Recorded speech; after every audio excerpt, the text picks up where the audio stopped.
কুষ্টিয়া জেলা দৌলতপুর থানা তারাগনিয়া বাজার। আজকে পেঁয়াজের খুব একটা আমদানি নেই, দেখা যাক দেখি এই দাম বিক্রি হয়। দেখতে থাকুন।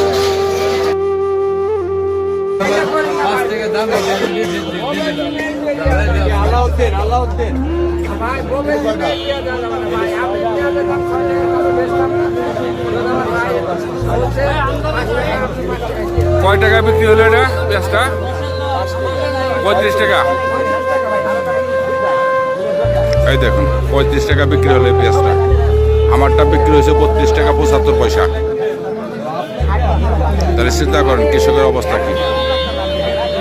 1 কেজি পেঁয়াজ জমি থেকে তুলে বাজারজাত করতে 8 টাকা খরচ হয়।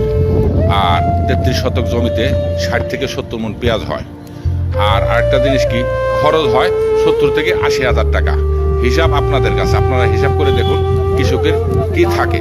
তবে মনে হয় কৃষকরা পেঁয়াজ চাষ করবে না, এটা কিন্তু বাস্তবতা। আমি নিজেও কিন্তু করবো না।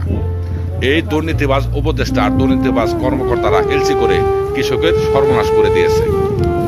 গত বছর যেমন সর্বনাশ হয়ে গেছে, 2026 সালে একই অবস্থা করে